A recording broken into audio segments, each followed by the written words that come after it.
руханий маданияттын ичине камтыйт деп айтсак болот. Айыл өкмөт деңгээлиндеги имамдардын курстан өткөрүп, алуу менен эмес, берүү менен бактылуу болот дейт да. Берген адам дайыма бактылуу. Терроризм, экстремизм деген терминдер бизге аябай жаштарга болгон маданий иш-чаралардын баардыгын улантабыз деген ниеттерибиз бар.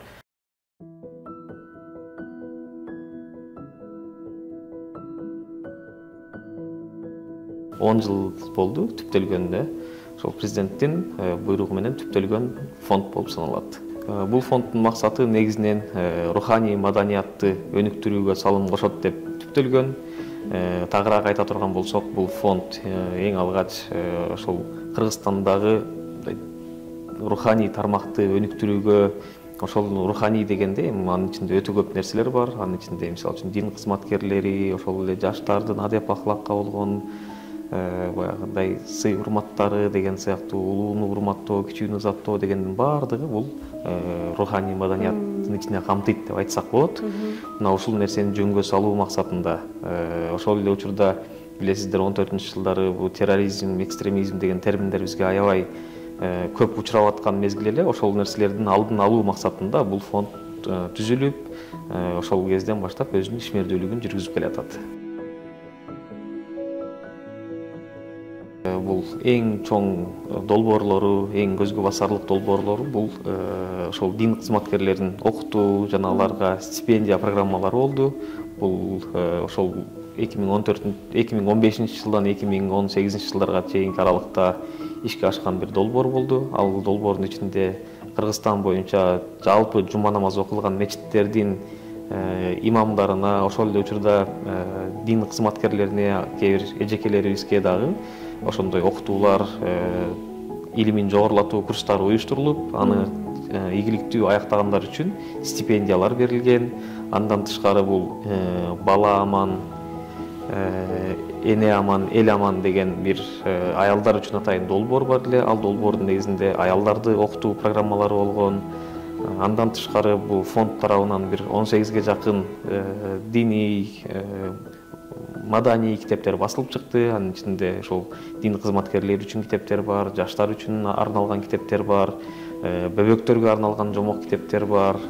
Ошолордун баардыгы биздин эң чоң долбоорлорубуз деп айтсак болот. Айыл өкмөт деңгээлиндеги имамдардын курстан өткөрүп, аларга кандайдыр бир деңгээлде биз бир стимул катары бир стипендия берип баштадык. Андан тышкары биз ошол Кыргызстан боюнча Сауд Араб падышачылыгы менен чогуу бир долбоор жасадык. Кыргызстан боюнча бул эмгек министрлигинин карамагында турган аз камсыз болгон аяр үй бүлөлөргө 8100 үй бүлөгө биз жардам бердик. Эми биздин алдыдагы кыла турган нерселерибиз бул ошол эле жардам деген кайрымдуулук иш-чараларыбызды да улантуу, ошонун негизинде билим берүү, жаштарга болгон маданий иш-чаралардын баардыгын улантабыз деген ниеттерибиз бар.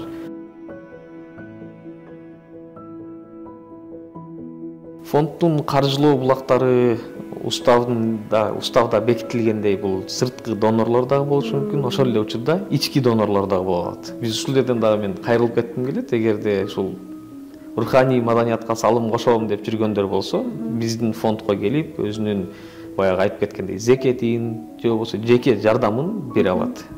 Биздин эшиктер алар үчүн дагы дайыма ачык. Эми адам баласы эгерде бош боло турган болсо, ар түрдүү нерселер менен алек боло баштайт. Ошон үчүн адам баласы бир нерсе менен сөзсүз түрдө алек болушу керек. Баягы Духа сүрөсүндө да бар го.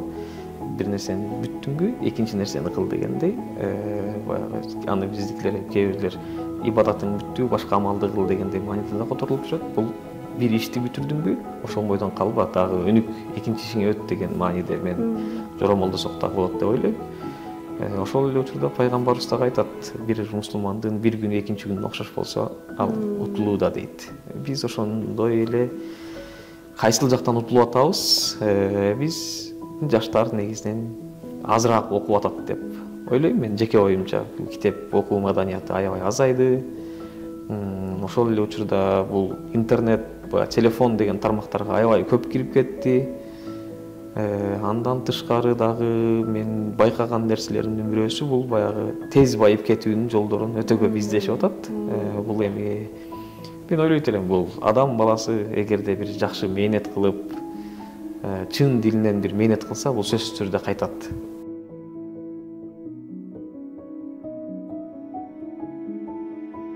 Бул эл аралык деңгээлге чыгаруу үчүн биз уставын өзгөрттүк. Мурдагы уставдан азыр жаңы устав кылып, бул уставдын негизги функциясы жанагы ислам өлкөлөрүндө илгертиден кабыл алынып келген вакыф системасын толугу менен өзүнүн ичине камтый турган болуп атат.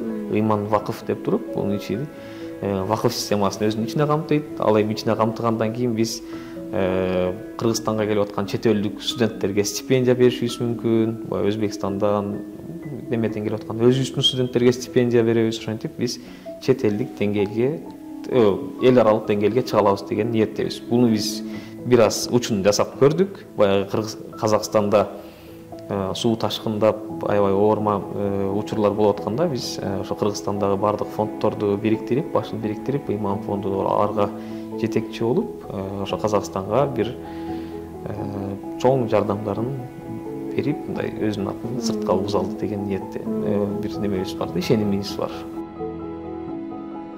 Бул кызматка кантип келип калдык? Буга чейинкисин айтайын мен. Ош теологияда окугам, аны бүтүргөндөн кийин Турцияда окудум магистратураны. Ал жакты бүтүп келгенден кийин Арабаев атындагы университетте Ыйман фонду түптөгөн деп айтсак болот. Ошол эң чоң каржы булагы болгон Ыйман фонду түптөгөн Арабаев факультетинде теология, Арабаев университетинде теология факультети бар. Ошол жерде теология колледжинде иштедим. Бир 6 ай эле кызмат кылдым. Андан кийин ошол Ыйман фондуна офис менеджер болуп жумушка келгем. Бул жерге жумушчу болуп. Бул 21-жылдары. Ошол кезде иштеп көрдүм, бул жерде фонддун мүмкүнчүлүктөрүн көрдүм. Андан кийин ошол мен араб фонддору менен да иштешип жүрдүм. Андан кийин ушул бул жерде ошол кызмат немеси орун бошогон экен, сунушташты бизге ушундай Ыйман фонду азыр ушундай бир муктаждык бар, ошол жерге жаңы жетекчи керек. Ошол Түркия менен болгон бир чоң келишим бар болчу бул Ыйман фондунун. Ошону сүйлөшүп алып аткан бирөө керек дедиле. Анан мен эми арабтар менен деле жакшы мамиледемин, Кудай буйрса. Түркияда да окугам, түрктөр менен деле жакшы мамиледе боло алам. Мен ушул нерсени өзүм ишке ашыра алам деп, анан ушул фондко келдик.